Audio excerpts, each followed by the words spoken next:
예수님께서 공생애를 시작하시면서 전파하신 첫 마디는 마태복음 4장 17절에 기록된 대로 천국에 대한 말씀이었습니다. 이때부터 예수께서 비로소 전파에 이르시되 회개하라 천국이 가까이 왔느니라 하시더라. 또 우리가 예수님의 그 공생애 가운데 행하신 모든 일을 이렇게 잘 압축하고 요약한 말씀을 마태복음 4장 23절에서 찾을 수 있다고 하는데, 그 말씀에 보면 예수께서 온 갈릴리에 두루 다니사 그들의 회당에서 가르치시며 천국 복음을 전파하시고 백성 중에 모든 병과 모든 약한 것을 고치시니, 이렇게 기록되어 있습니다. 여기서도 천국 복음을 전파하신 일이 주님의 행적 가운데 아주 중요하게 기록되어 있는 것을 볼 수 있습니다. 이와 같이 천국 복음은 예수님의 사역에, 그리고 예수님의 메시지의 핵심이었습니다. 예수님은 바로 이 복음을 전하기 위해 오셨고 또 이 복음을 완성하시기 위하여 십자가에 달리신 것입니다. 예수님께서는 이 세상에 오셔서 그 같은 일을 행하신 자체가 천국이 바로 세상에서 이미 시작된 것이라고 말씀하셨습니다. 마태복음 12장 28절에 내가 하나님의 성령을 힘입어 귀신을 쫓아내는 것이면 하나님의 나라가, 즉 천국이 이미 너희에게 임하였느니라. 또 누가복음 17장 21절에서는 천국은 너희 안에 있다, 이렇게 말씀하시기도 했습니다. 이와 같이 예수님의 모든 사역과 그 가르치신 말씀의 핵심에는 항상 천국이 있음을 알 수 있습니다. 예수님께서는 그 같은 천국의 복음을 전하실 때에 비유를 많이 사용하셨어요. 그리고 마태복음 13장에는 예수님께서 가르쳐 주신 천국에 관한 비유들을 여러 이렇게 모아 놓은 것을 볼 수 있습니다. 예수님의 비유는 당시 평범한 서민들의 생활에서 쉽게 볼 수 있는 가까운 소재들을 주로 많이 사용하셨습니다. 씨를 뿌리거나 밭을 가는 농부들이라든가 양을 돌보는 목자, 또는 공중의 새들의 백합화, 또 가족을 위하여 이 떡 반죽을 하는 여인, 또는 당을 사사시 쓰는 그 여인, 또는 질풍노도의 시절을 보낸 둘째 아들의 이야기라든가, 늘 우리 주변에 가까이 볼 수 있는 소재들이죠. 하나님의 진리, 하늘의 진리는 어렵고 복잡한 이론이 아닙니다. 우리 생활에 가까이 친숙하게 접할 수 있는 그런 모습 속에 그 진리가 담겨 있고 우리에게 전해지고 있다는 사실을 볼 수 있습니다. 이런 평범한 것들을 통해서 우리에게 자신을 드러내 보여주시는 그 하나님의 계시가 얼마나 놀라운 은혜인지 모릅니다. 자, 그런 비유들 가운데 오늘 본문의 비유에서는 천국은 마치 사람이 자기 밭에 갖다 심은 겨자씨 한 알과 같다, 이렇게 말씀하십니다. 겨자씨는 모든 씨보다 작은 것이지만 자란 후에는 큰 나무가 되어서 많은 새들이 와서 그 가지에 깃들이게 될 것이라고도 말씀하십니다. 농부이신 하나님께서 그 밭에 겨자씨 하나를 심으십니다. 이 겨자씨 하나리, 작은 씨앗이 바로 예수님께서 주시는 큰 선물입니다. 그 씨앗은 자라서 커다란 나무와 같은 천국을 우리 삶 가운데 이루어 놓으실 것입니다. 이렇게 천국을 겨자씨에 비유하신 것은 그 하나님 나라 천국의 특징 가운데 하나를 보여주시는 것이죠. 겨자씨는 작은 것의 상징과도 같은 것입니다. 유대인들의 그래서 표현 가운데 겨자씨만 하다, 그것은 아주 작다는 것을 표현하는 관용적인 표현으로 사용되기도 합니다. 즉 천국은 그 겨자씨와 같이 그 시작은 아주 작고 미약할지 모르나 점점 자라나고 발전하는, 성장하는 능력이 있어서 마침내 우리 마음에 커다란 나무처럼 그렇게 우뚝 설 것을 말씀하시는 것입니다. 과연 예수님의 복음도, 예수님 자신도 그 시작을 얼마나 초라했습니까? 한 추운 겨울밤 태어난 아주 작고 약한 어린 아기, 갓난아기로 예수님의 생애는 시작되었습니다. 그 예수님이 태어나신 동네도 얼마나 작고 가난한 동네였는지 미가서 5장 2절이 구약에서 예수님의 탄생지를 미리 예언한 말씀인데 이렇게 소개하고 있습니다. 베들레헴 에브라다야 너는 유다 족속 중에 작을지라도 이스라엘을 다스릴 자가 네게서 내게로 나올 것이라. 이 작은 고을에서 태어나서 또 사람들이 그렇게 조금 얕보고 깔보는 더 심하게 말하면 멸시천비하던 나사렛 그 시골 동네에서 자라나신 분, 나사렛에서 무슨 선한 것이 나겠느냐 이런 취급을 받던 그 동네에서 목수로 자라나신 분이 예수님입니다. 그 예수님께서 온 인류의 구세주이신 것이죠. 주님이 택하신 12제자들도 하나하나 보십시오. 다 하나같이 아무 내세울 것 없는 큰 자랑거리 없는 평범한 그런 사람들입니다. 초대교회 그리스도인들도 마찬가지입니다. 고린도전서 1장 26절에 형제들아 너희를 부르심을 보라. 육체를 따라 지혜로운 자가 많지 아니하고 능한 자가 많지 아니하며 문벌 좋은 자가 많지 아니하도다. 이런 약하고 평범한 사람들이 모였던 그 작고 약한 교회가 오늘날까지 그 생명을 이어왔고 오늘날 전 세계에서 복음을 전하고 있다는 것입니다. 그러면 천국을 예수님께서 왜 이렇게 작은 겨자씨로 비유하셨을까요? 이왕이면 아름드리 큰 나무나 우람한 그 나무나 아니면 아주 화려한 그런 장미꽃이나 여러 그 아름다운 꽃들도 많은데 작은 겨자씨, 아주 보기에도 볼품없는 그런 겨자씨로 비유를 하셨습니다. 예수님의 관심은 그런 외적인 데 있지 않다는 것을 우리가 먼저 기억해야 합니다. 중요한 것은 그 안에 생명을 가진 그 한 알의 씨앗입니다. 생명이 있다는 것이에요. 생명이 있기 때문에 겨자씨는 자라나는 것입니다. 이 천국, 하나님의 나라는 바로 이 생명력의 문제입니다. 이것이 천국의 첫 번째 특징입니다. 그 안에 생명을 담고 있다는 것입니다. 하나님 나라는 얼마나 크고 얼마나 화려하냐, 얼마나 능력 있고 대단하냐, 또 얼마나 많은 사람들이 주목하거나 칭찬하고 또는 칭송하는 대상이냐 이런 것이 아닙니다. 겨자씨처럼 정말 미미하기 짝이 없지만은 그런데 그 안에 생명력이 있다는 것입니다. 그러면 그 생명은 어디서 옵니까? 요한일서 5장 12절 말씀에 아들이 있는 자에게는 생명이 있고 우리에게 아주 중요한 말씀을 가르쳐주고 있습니다. 하나님의 독생자의 그 아들이 있는 자에게는 생명이 있다는 것입니다. 우리 안에 이 예수의 생명을 품고 있으면, 즉 내가 예수를 믿고 내 안에도 예수님께서 주신 이 구원의 생명, 영생의 생명, 하늘의 생명을 내가 가지고 있으면 우리 안에 천국은 시작되는 것입니다. 그리고 그 생명을 가진 사람들이 모인 교회는 생명력이 있는 교회가 되는 것입니다. 이 코로나가 장기화되면서 참 많은 사람들이 어려움을 사회 곳곳에서 겪고 있는 가운데 교회도 많은 어려움을 당하는 것은 물론 사실입니다.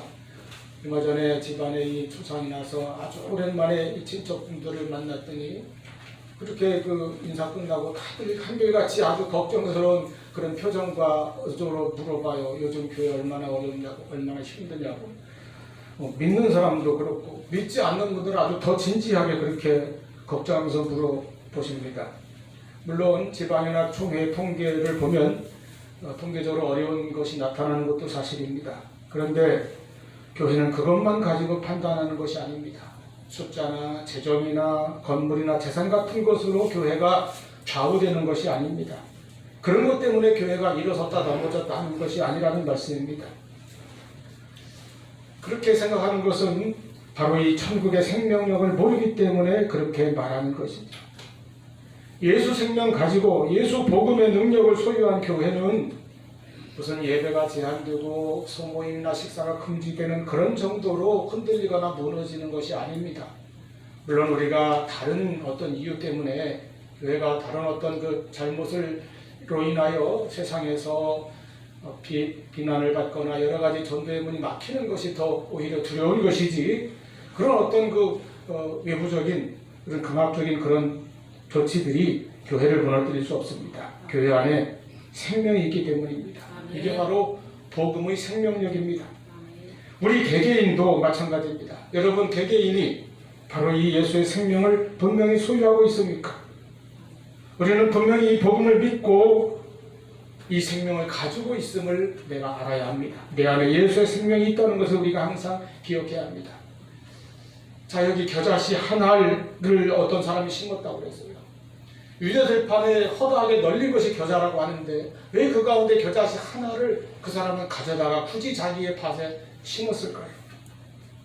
유대인들이 이것을 들을 때 아마 갸우뚱할지 모르겠어요. 들여나가면 천지인데 그리고 그 작고 보잘것없는 그 씨앗을 심어서 무엇 하겠다는 것인가? 그런데 온 세상의 주인 되시고 저와 여러분의 주인이 되시는 하나님께서는 바로 그렇게 작은 겨자씨 같은 우리들을 택하여 하나님의 자녀 삼으시고 우리에게 천국을 주셨다는 것입니다. 여러분, 하나님 나라 천국이 무엇입니까? 물론 우리가 이 세상을 떠나 들어가는 영원한 천국 사모하지만 그것만이 천국의 전부가 아니에요. 천국은 본뜻은 하나님의 나라입니다. 즉 하나님이 다스리시는 나라, 하나님이 왕 되시고 주인 되시는 곳이 천국이에요. 하나님이 나를 다스리신다는 것은 내가 하나님의 백성이 된다는 것입니다. 내가 하나님의 백성이 될 때에 내 안에 내 삶에 천국이 이루어지는 것입니다. 혹 우리가 이렇게 생각할 수 있어요. 나 자신은 이렇게 작고 연약한데 세상은 또 저렇게 크고 강대해 보이지 않은가? 그래서 우리가 항상 자기 자신에 대해서는 사람들은 되게 늘 무언가 부족하고 약하다고 늘 느끼는 때가 많이 있습니다. 제가 생각해봐도 그래요. 내가 뭘 얼마나 잘할 수 있을까? 아무리 잘해보려고 해도 잘 되지 않는 일이 참 많습니다. 그래서 늘 아쉽고 또 답답하기도 하고 속이 상하기도 합니다. 그렇게 우리가 많이 살아왔어요. 어떨 땐 내가 하는 이 작은 몸짓이 이런 노력들이 얼마나 대단한 성과를 열매를 거둘 수 있을까? 늘 이렇게 자기 자신에게 실망하고 낙심이 될 때도 많습니다.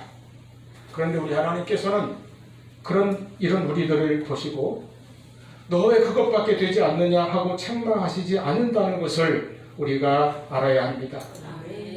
우리 예수님께서는 오히려 이 작고 초라한 모습의 겨자씨 한 알이 바로 천국이다 라고 말씀하시는 것처럼 우리 한 사람 한 사람을 주님의 사람으로 삼으셨다는 것이 우리에게 항상 마음속에 깊이 기억되고 간직되기를 바랍니다. 하나님의 나라는 이렇게 시작되는 것입니다. 작게 소리 없이 요란하지 않게 사람들의 이목도 끌지 않지만 볼품없어 보이지만 이렇게 시작합니다. 세상적인 가치관으로 볼 때는 작아 보일 것입니다.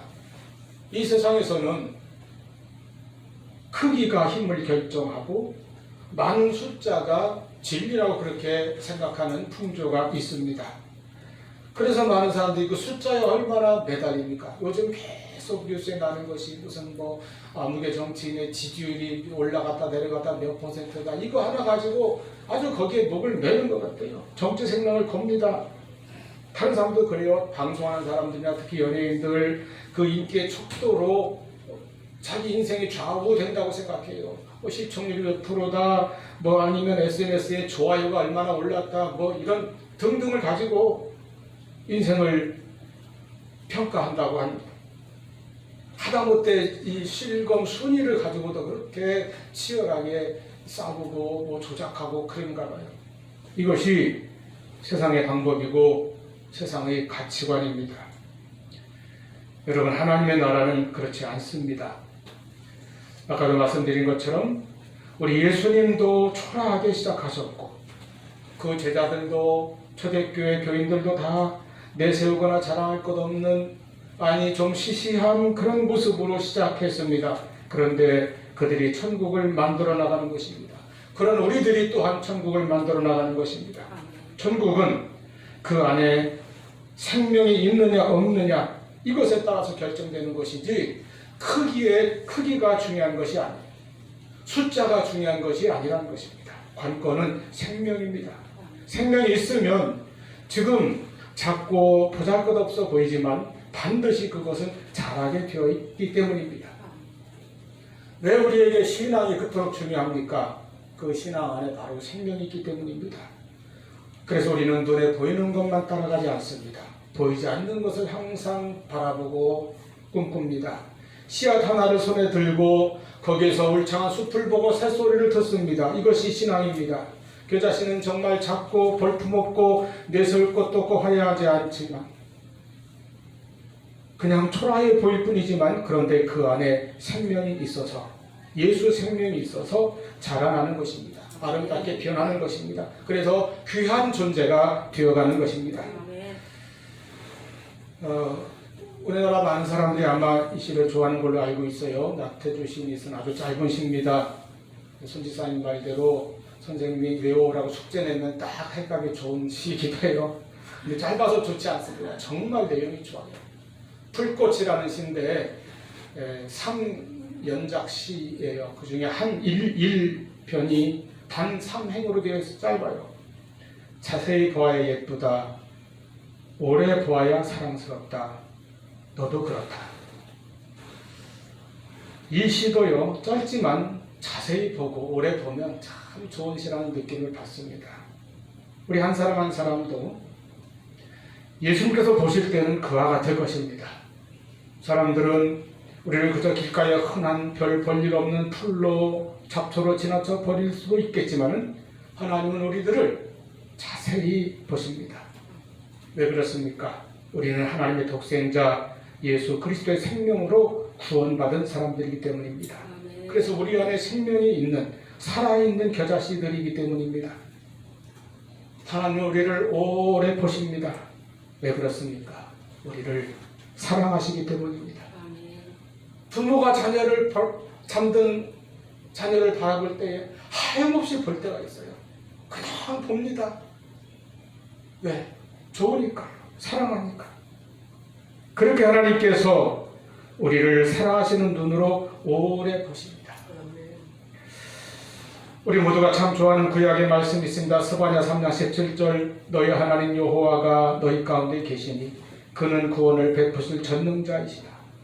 그가 너로 인하여 너로 말미암아 기쁨을 이기지 못하시며 너를 잠잠히 사랑하시며 너로 말미암아 즐거이 부르며 기뻐하시리라. 하나님 우리를 이렇게 기뻐하십니다. 왜? 우리를 사랑하시기 때문입니다. 우리를 하나님의 자녀로 보시기 때문입니다. 우리 안에 예수 생명이 있는, 그래서 내가 하나님의 자녀로 선택받고 부름받은 것을 항상 기억하고 이 천국의 능력을 가지고 살아가신 우리가 될 수 있기를 바랍니다.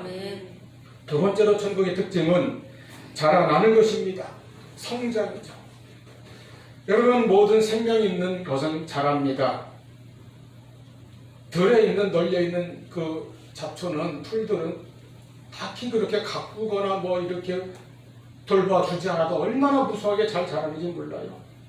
자라지 않으면 건강한 생명체가 아닙니다. 모든 동식물은 자랍니다. 우리 자녀들도 자라죠. 점점 자라나면 이제 철도 들고 알지 못했던 것도 알게 되고 깨닫지 못했던 것도 스스로 깨닫고 그야말로 이렇게 해서 성장하고 점점 성숙해져 갑니다. 왜 자랍니까? 생명이 있기 때문입니다.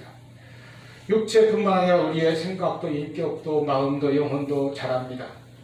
그러니까 지금 현재 내가 좀 작고 보잘것없고 초라해도 우리는 낙심하지 말아야 할 것입니다. 왜냐하면 하나님 앞에서 우리는 아직 다 자란 것이 아닙니다. 앞으로 자랄 것입니다. 계속 자랄 것입니다. 내 안에 예수의 생명이 있기 때문에 우리 더욱더 하나님의 뜻대로 자라고 마침내 큰 천국을 이루어 나갈 수 있도록 자랄 것입니다.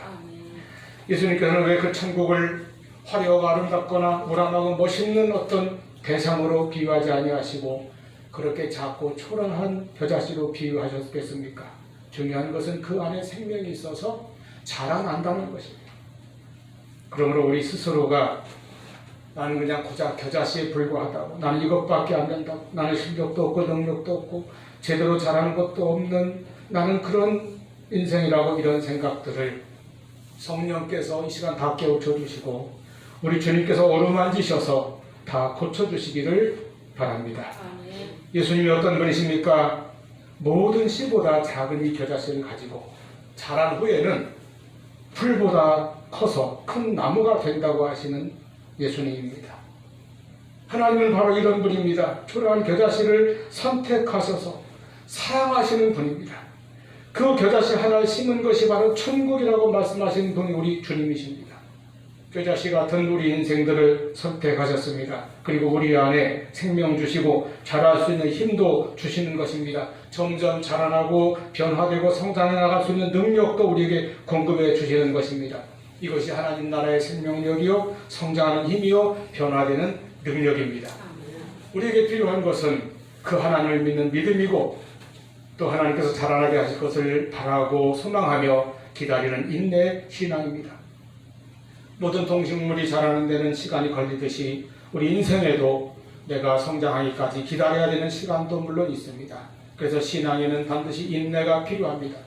데살로니가전서 1장 3절 말씀대로 믿음에는 역사가, 사랑에는 수고가 따르는 것처럼 소망에는 인내가 필요하다 말씀하였습니다. 그 믿음을 가지고 또 소망을 가지고 앞을 바라보며 내가 자라날 것이라고 하는 그 확신을 가지는 우리 모두가 될 수 있기를 바랍니다.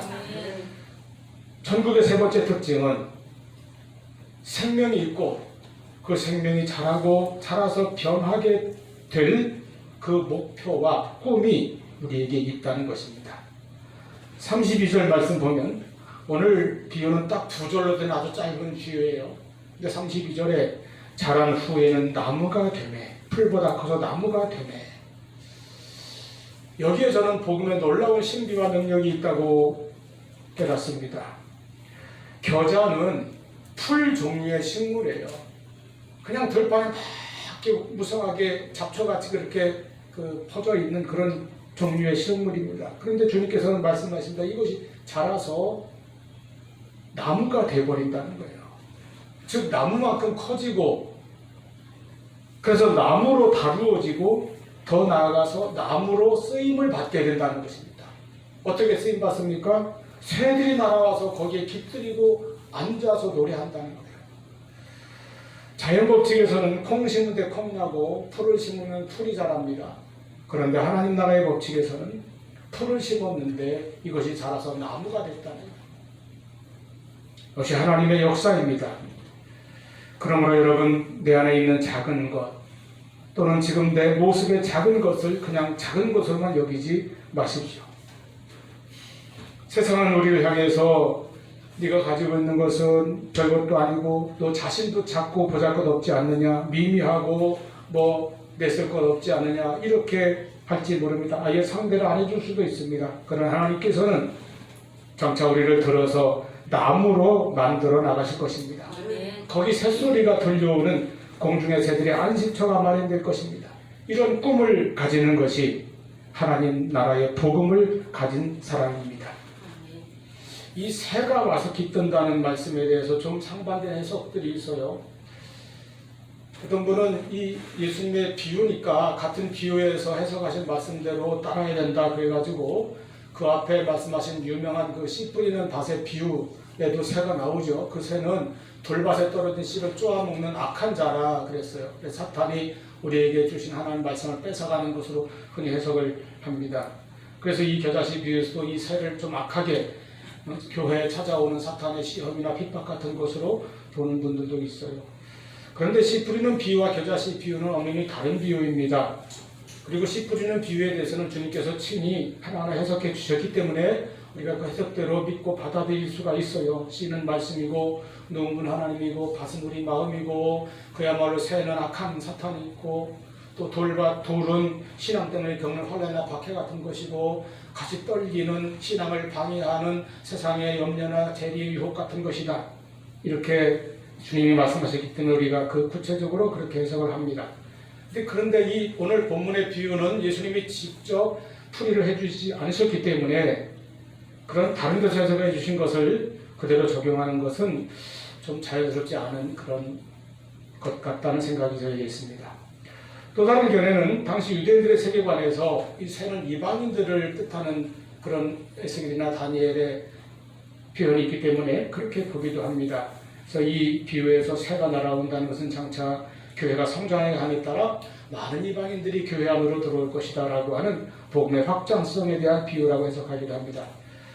물론 일리가 있지만 이렇게 또 너무 크게 확대해서 해석하는 것보다 저는 예수님께서 들려주신 이 짤막한 이야기 그대로 그냥 자연스럽게 이야기가 흘러가는 대로 작은 씨가 자랐습니다.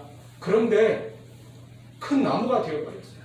그랬더니 거기에 공중의 새들이 와서 지친 날개를 휘고 거기를 안식처로 삼고 노래를 부르고 있다는 것입니다. 이와 같이 이것을 만약에 교회에 비유한다면 교회에 삶에 지친 사람들이 찾아와 안식과 평안을 얻고 더 나아가 구원의 복음을 얻고 영생을 얻고 참된 구원에 이르게 되는 그 과정을 떠올리게 됩니다. 또는 겨자씨가 자라서 된 이 나무를 우리 한 사람 한 사람 개개인으로 본다고 한다면 예수의 생명, 예수의 이 천국의 복음을 소유한 그리스도인들은 그 나무와 같이 다른 사람들에게 유익을 주는 존재가 되고 다른 이들을 편하게 대해주는 그런 인생을 살 수 있다는 그런 뜻을 떠올리게 또 됩니다. 그런 나무 같은 사람 있잖아요. 아낌없이 주는 나무.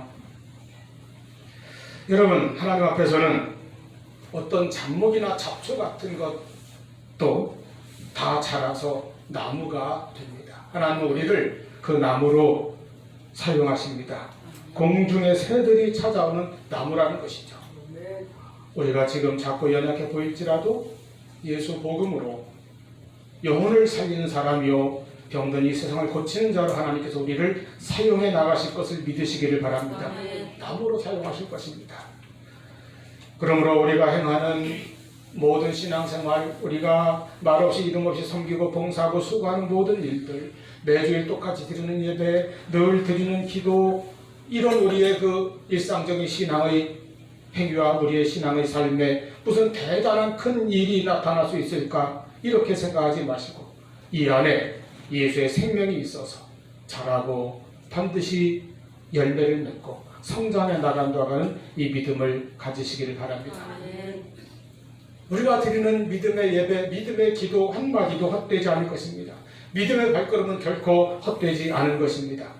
그리스도인은 모든 씨보다 작은 겨자씨 안에서 그 자란 후를 볼 수 있는 사람입니다. 나무가 된 후의 모습을 한번 여러분 그려보십시오. 그러므로 지금 내가 작고 보잘것없고 하나 잘하는 것도 없는 그런 사람일지라도 실력이나 능력이나 가진 것이 항상 부족하고 모자랄지라도 우리에게는 예수의 생명이 있고 잘할 수 있는 능력이 있고 하나님께서 우리를 잘하게 하신다고 하는 그 믿음과 소망을 항상 가지시기를 바랍니다.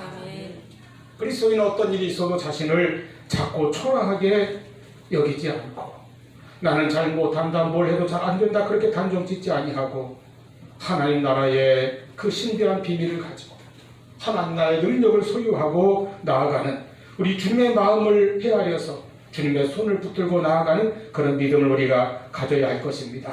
항상 주님 안에서 작더라도 큰 꿈을 꾸는 우리가 될 수 있기를 바랍니다. 자라나는 꿈입니다. 나무가 되는 꿈입니다. 그 나무에 공중의 새들이 와서 깃들이는 꿈입니다. 다른 사람도 넉넉히 품어줄 수 있는 인격을 가지고 모든 사람들에게 유익과 생명의 복음을 나누어주는 그런 겨자씨 같은 우리가 될 수 있기를 바랍니다. 하나님께서 우리를 천국의 겨자씨로 하나님의 밭에 심으신 것입니다. 우리에게 구세주 예수 그리스도를 보내주시고 복음도 주시고 영생도 주시고 성령도 보내주셨습니다.